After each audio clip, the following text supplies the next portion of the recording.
রমজানের দিন আসলে এত বেশি কাজ থাকে, তখন আর বাড়তি কাজগুলো করার সময় হয় না। বেসিক কাজগুলো করতে করতেই সময় চলে যায়, এগুলো ধারে কাছে যাওয়া যায় না। যাদের পরিবারে লোক সংখ্যা বেশি, খাওয়া হয়, সেক্ষেত্রে ইনস্ট্যান্ট বানালে সমস্যা হয় না। কিন্তু যাদের পরিবারে লোক সংখ্যা কম বা যারা এসব কম খায়, সেক্ষেত্রে এভাবে করে বানিয়ে সংরক্ষণ করে নেওয়াই ভালো। ছোটো ছোটো বাচ্চা নিয়ে রমজানের দিনে কাজগুলো করা অনেক কষ্টকর হয়ে যায়, তাই যতটুকু পারি কাজগুলো এগিয়ে নেওয়ার চেষ্টা করতেছি।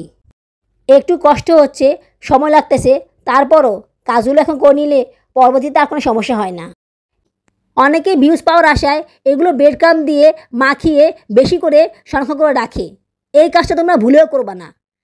পেঁয়াজ বেরেস্তা দিয়ে কোনো খাবার সংরক্ষণ করে রাখলে সেই খাবারটা নষ্ট হয় না, সেটা বহুদিন পর্যন্ত ভালো থাকে।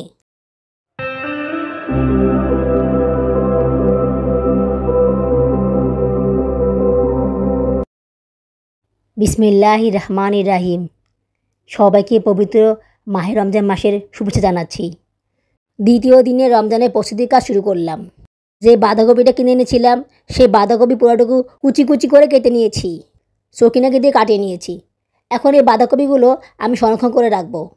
বড় বাটির মধ্যে বেশি করে বাঁধাকপি কুচি রেখে ওটা ডিপ ফ্রিজে রেখে দিব, আর এই ছোটো বাটির বাঁধাকপি কুচিগুলো ফ্রিজে নর্মালে রেখে দিব। বাঁধাকপির পাকোড়া তো বানিয়ে রেখেছিলাম, ওগুলো শেষ হয়ে গেলে বড় বাটি থেকে নিয়ে আবার পাকোড়া বানিয়ে সংরক্ষণ করে রাখবো। আর ছোটো বাটিগুলো দিয়ে চিকেন ভেজিটেবল রোল বানাবো। যেহেতু কয়েকদিন পরে বানাবো, তাই এগুলোকে ফ্রিজে নর্মালে রেখে দিব। নর্মাল ফ্রিজে বাঁধাকপিগুলো সপ্তাহখানেক পর্যন্ত ভালো থাকবে। একটা বড় বাঁধাকপি কুচি অনেকগুলো হয়েছে, বাকিগুলো রান্না করে ফেলবো। বাঁধাকপির ভাজি রান্না করে খেতে ভালো লাগে না, এগুলোকে বাসায় পাকোড়া বানিয়ে খেয়ে ফেলবো। রমজান মাস চলে এসেছে, রমজানের দিনে তাড়াতাড়ি করে সব কাজ করা সম্ভব হয় না, তাই এগুলোকে আগে থেকে কেটে ফ্রিজে রেখে দিচ্ছি। অনেকেই ভাবে এগুলো কাটা কী আর কঠিন কাজ, যখন রান্না করব বা পাকোড়া বানাবো তখন কেটে নিলেই হবে, কিন্তু তখন আর কাটা হয় না। রমজানের দিন আসলে এত বেশি কাজ থাকে, তখন আর বাড়তি কাজগুলো করার সময় হয় না। বেসিক কাজগুলো করতে করতেই সময় চলে যায়, এগুলো ধারে কাছে যাওয়া যায় না। কিন্তু যদি এগুলো সংরক্ষণ করে রাখা হয়, তাহলে চাইলেই বের করে বানিয়ে নেওয়া যায়। সেক্ষেত্রে সময়টা অনেক কম লাগে আর খুব বেশি ঝামেলাও হয় না। যেগুলো ডিপে রাখবে সেগুলো ডিপ থেকে বের করেই সঙ্গে সঙ্গে মাখিয়ে পাকোড়া বানিয়ে ফেলবে বা রান্না করে ফেলবে। না হলে পানি ঝরে গেলে এগুলো অনেক বেশি চুপসে যাবে, তখন পাকোড়া বানালে বা রান্না করে খেতে ভালো লাগবে না।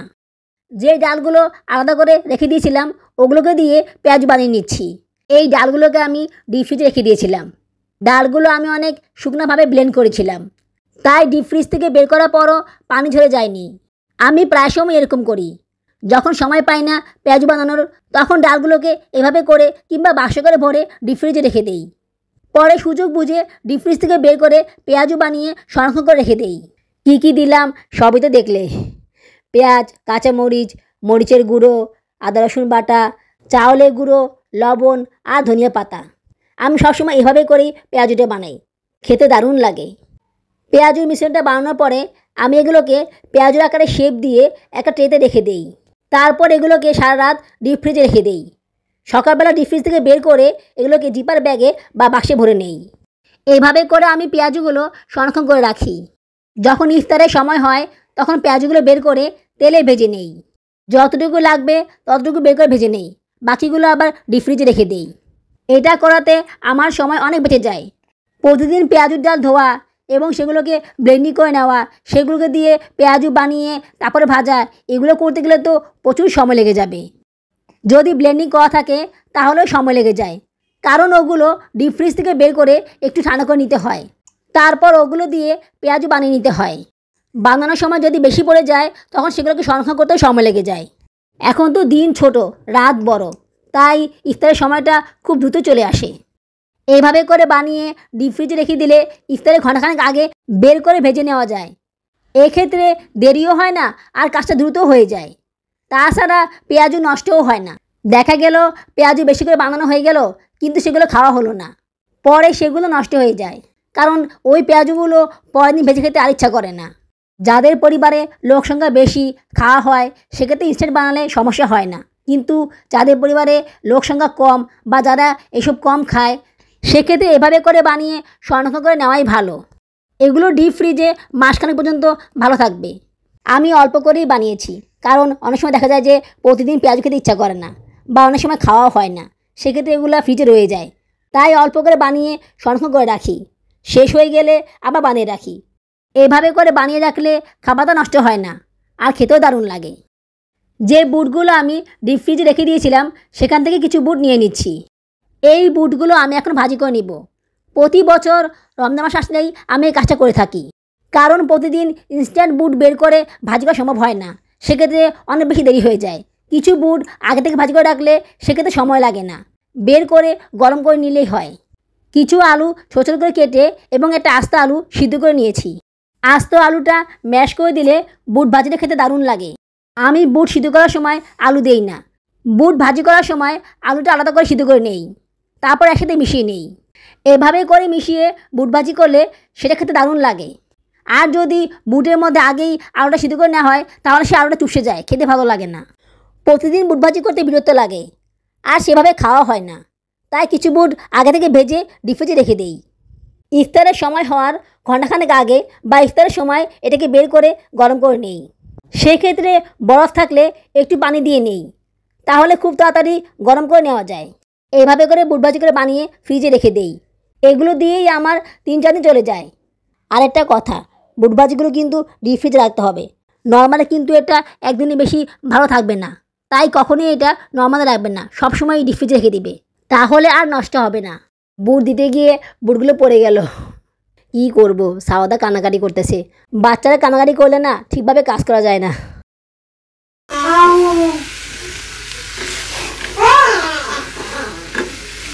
শুনলা কীভাবে সে কান্না করতেছে? তাকে ওই রুমে আটকে রেখেছিলাম, কিন্তু ওই রুমে সে এত জোরে জোরে কান্না করতেছিল যে বাধ্য হয়ে ওকে কিচেনে নিয়ে আসলাম। কিচেনে এনেও শান্তি নেই, নিচে বসে কান্নাকাটি করতেছে। সে আমার কোলে বসবে, সে আমার কাছে থাকবে, আমি তাকে কোলে নিলে এই কাজগুলো করবে কে? আসলে তার খুব ক্ষুধা পেয়েছে, তাই সে এভাবে করে কান্নাকাটি করতেছে। কিন্তু এখন আমি কাজ না সেরে ওকে খাওয়াতে গেলে তো দেরি হয়ে যাবে, তাই বুট ভাজিটা তাতে করে নিলাম। ছোটো ছোটো বাচ্চা নিয়ে রমজানের দিনে কাজগুলো করা অনেক কষ্টকর হয়ে যায়, তাই যতটুকু পারি কাজগুলো এগিয়ে নেওয়ার চেষ্টা করতেছি। একটু কষ্ট হচ্ছে, সময় লাগতেছে, তারপরও কাজগুলো এখন করে নিলে পরবর্তীতে আর কোনো সমস্যা হয় না। এই বেসিক কাজগুলো করতেই অনেক সময় চলে যায়, তার উপরে আবার রাতের জন্য এবং সেহরির জন্য রান্না করতে হয়। বড় বাচ্চাদেরকে ভাত খাওয়াতে হয়, ছোটো বাচ্চাকে বুকি দুধ খাওয়াতে হয়। এই সব কিছু করতে গেলে অনেক সময় লেগে যায়, ইফতার বানানোর সময় আর হয় না। ফ্রোজেন করে রাখি, তারপরেও আমার দেরি হয়ে যায়। এখন আলু চপটা বানিয়ে নিব। পেঁয়াজুর মতোই আলু চপটা বানিয়ে সংরক্ষণ করে রেখে দিব। রমজানের দিনে এগুলো না খেলে চলে না। বুট ভাজি, পেঁয়াজু, আলুর চপ, বেগুনি চপ এগুলো লাগেই। এগুলো না খেলেও প্লেটের সামনে থাকবে, দেখতে ভালো লাগবে। যেদিন বানানো হয় না সেদিন আফসোস লাগে কেন বানালাম না। অন্যান্য সব ধরনের আইটেম বানিয়ে রাখলেও এগুলো চাই, এগুলো থাকা লাগবেই। এই প্রথম আলু চপে চাট মশলা দিলাম, দেখি চাট মশলা দিয়ে আলু চপ খেতে কেমন লাগে। আমি এখানে পেঁয়াজ বেরেস্তা, শুকনা মরিচ, লবণ, চাট মশলা, ময়দা গুঁড়ো দিয়েছি। সবার শেষে ধনিয়া পাতা এবং সরিষার তেল দিয়ে দিয়েছি। সরিষার তেল একদম কম করে দিতে হবে, কারণ একটু বেশি তেল পড়ে গেলে না তখন আলু চপগুলো ভাজলে খেতে ভালো লাগবে না। খাওয়ার সময় মুখের ভিতরে অনেক বেশি তেল লাগে, তাই সামান্য একটু তেল দিয়ে মেখে দিয়েছি। যেহেতু তেল দিলে বেশি পড়ে যায় তাই পিরিচি করে দিয়ে দিয়েছি। আর ময়দাটা দিয়েছি আলু চপগুলো মসৃণ হওয়ার জন্য। ময়দা দিয়ে আলু চপ করলে সেই চপটা অনেক মসৃণ হয়, দেখতে সুন্দর লাগে। এই আলুগুলো আমি সকালবেলা সিদ্ধ করেছিলাম, ভেবেছিলাম সকালবেলায় এগুলোকে ম্যাশ করে চপ বানিয়ে রেখে দিব, কিন্তু সকালবেলা আর করতে পারিনি। বিভিন্ন প্রকার কাজের চাপে ভিডিও আপলোড করার কারণে আর সেটা করতে পারিনি, তাই এগুলো করতে করতে রাত হয়ে গেল। আলুর চপ অল্পই বানিয়েছি, আর ডিমের চপ বানিয়েছি 2টা। ডিম অবশ্য আরও একটা আছে, কিন্তু আলু নেই, শেষ হয়ে গিয়েছে। আসলে ডিমের চপ সংরক্ষণ করে রাখলে সেটা 1 থেকে 2 দিনের বেশি খাওয়া যায় না। অনেকে বলে 7 দিন খাওয়া যায়, 1 মাস খাওয়া যায়, 15 দিন খাওয়া যায়। আসলে এগুলো কিছুই না, বোগাস। ডিমের চপ 1 দিনের বেশি খাওয়া যায় না, খুব বেশি বিরক্ত লাগে খেতে। ভিতরটা কেমন জানি চুপসিয়ে যায় আর শক্ত হয়ে যায়, খেতে ভালো লাগে না। তাই একদম অল্প করে বানাই, যাতে করে 1 থেকে 2 দিন খাওয়া যায়। আর এগুলো বানালে বেশি খাওয়াও যায় না। কিছু কাঁচামরিচ আলাদা করে বাক্সে ভরে সংরক্ষণ করে রাখতেছি, কারণ দেখা যায় যে অনেক সময় রমজানের দিনে মরিচ পাওয়া যায় না, মরিচ শেষ হয়ে যায়। আবার শেষ হয়ে গেলে নিচে গিয়ে আনতে ইচ্ছা করে না, যেহেতু বাবুরাবু বাসায় থাকে না, তাই আমাকে গিয়ে নিয়ে আসতে হয়। ছোটো ছোটো বাচ্চাকে বাসায় রেখে বাইরে যাওয়া অনেক কষ্টকর হয়ে যায় আমার কাছে। তাছাড়া রমজানের দিনে এত বেশি সময়ও থাকে না। তাই কিছু মরিচ আগে থেকে বেছে সংরক্ষণ করে রাখতেছি। যদি কোনো কারণে মরিচ শর্ট পড়ে বা মরিচের প্রয়োজন পড়ে, তখন এখান থেকে নিয়ে নিব। সিঙ্গারা বানানোর জন্য কিছু মটরশুঁটি বিচি কিনেছিলাম। এগুলোকে বাক্স করে ভরে ডিপ ফ্রিজে রেখে দিব। যেহেতু মটরশুঁটি অল্প, তাই এগুলোকে আলাদা করে গরম পানিতে সিদ্ধ করে নিই। এইভাবে করে ডিপ ফ্রিজে রেখে দিলে মাসখানেক পর্যন্ত ভালো থাকবে, কোনো সমস্যা হবে না। আপুরা, এই মুহূর্তে যারা আমার ভিডিওটি দেখতেছো, তারা একটা লাইক করে দিও। লাইক করে দিলে কাজ করার উৎসাহ অনেকগুণ বেড়ে যায়। আর যদি খুব বেশি ভালো থাকে, তাহলে আমার ছোটো চ্যানেলটিকে সাবস্ক্রাইব করে আমার পাশে থেকে যেতে পারো। ভিডিওটি সম্পূর্ণ দেখার পরে একটা কমেন্টস করে দিও। তোমাদের একটা কমেন্টস আমাকে কাজ করার জন্য অনেক বেশি অনুপ্রাণিত করে, তাই কমেন্টস করতে ভুলে যেও না কিন্তু। রমজান মাস আসতেছে, মশলা বাটা সংরক্ষণ করবো না তা কি হয়? এইটা তো আর আগেই করা দরকার ছিল, যদিও আমি একটু পরে করে ফেলেছি। এখানে আদা রসুন 250 গ্রাম করে আসে। আর উপরে এই রসুনগুলো সকিনা আমাকে আগে কেটে দিয়েছিল, কিন্তু এগুলো ব্লাইন্ডিং করা হয়নি, যার কারণে এগুলো একটু কালো কালো হয়ে গিয়েছে। ভালো করে ধুয়ে কালো অংশটা ফেলে দিয়েছি। আসলে বাটা মশলাগুলো কাটা পরপরই ব্লেন্ডিং করে নেওয়া উচিত, কিংবা বেটে নেওয়া উচিত, নাহলে এগুলো নষ্ট হয়ে যায়। যদি সময় না থাকে, তাহলে এগুলোকে ডিপ ফ্রিজে ভরে রেখে দিতে হবে। তারপরও নর্মালে বা বাইরে রাখা যাবে না, কারণ এগুলো বাইরে রাখলেই নষ্ট হয়ে যায়। অনেক সময় মনেও থাকে না ব্লেন্ডিং করতে, তাই ডিপ ফ্রিজে রেখে দেওয়াই ভালো। এক্ষেত্রে ভুলে গেলেও কোনো সমস্যা হয় না, বের করে সঙ্গে সঙ্গে ব্লেন্ডিং করে নেওয়া যায়। আমি ভেবেছিলাম রান্না করার সময় ব্লেন্ডিং করে নিব, কিন্তু পরে আর মনে ছিল না। এই ভুলটা আর করব না, যখনই কেটে দিবে তখনই ব্লেন্ডিং করে নিব। যদি না পারি তাহলে ডিপ ফ্রিজে রেখে দিব, তারপরও নর্মালে রাখবো না। যে মশলাগুলো আমি ব্লেন্ডিং করে নিচ্ছি, এগুলো দিয়েই আমার পুরো রমজান মাস চলে যাবে, খুব বেশি লাগবে না। তোমরা হয়তো বা খেয়াল করেছো, আমি আলু চপগুলো ব্রেডক্রাম্ব দিয়ে মাখিয়ে রাখিনি। প্রতি বছর আমি আলু চপগুলো ব্রেডক্রাম্ব দিয়ে মাখিয়ে রাখি, কিন্তু এবারে রাখিনি, কারণ এই চপগুলো ব্রেডক্রাম্ব দিয়ে মাখিয়ে রাখলে না ভাজার সময় ভেঙে যায়, তখন আর খেতে ভালো লাগে না, কেমন জানি নরম হয়ে যায়, নেতিয়ে যায়। অনেকে ভিউজ পাওয়ার আশায় এগুলো ব্রেডক্রাম্ব দিয়ে মাখিয়ে বেশি করে সংরক্ষণ করে রাখে। এই কাজটা তোমরা ভুলেও করবা না। কোনো প্রকার খাবারই ব্রেডক্রাম্ব দিয়ে মাখিয়ে ডিপ ফ্রিজে সংরক্ষণ করে রাখবা না, তাহলে কিন্তু সেগুলো পরে খেতে ভালো লাগবে না। খাওয়ার একদিন আগে মাখিয়ে নিয়ে ডিপ ফ্রিজে রাখলা, সেটা করা যায়, বাট মাসখানেকের জন্য বা সপ্তাহখানেকের জন্য এটা করবে না, সেক্ষেত্রে এগুলো খাওয়া যায় না।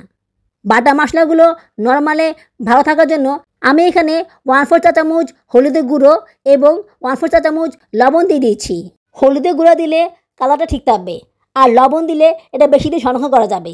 যদি তোমরা ডিপে রাখো তাহলে এগুলো কিছুই দেওয়া লাগবে না, কিন্তু যদি তোমরা বেশি দিন নর্মাল রাখো তাহলে এগুলো দিতে হবে।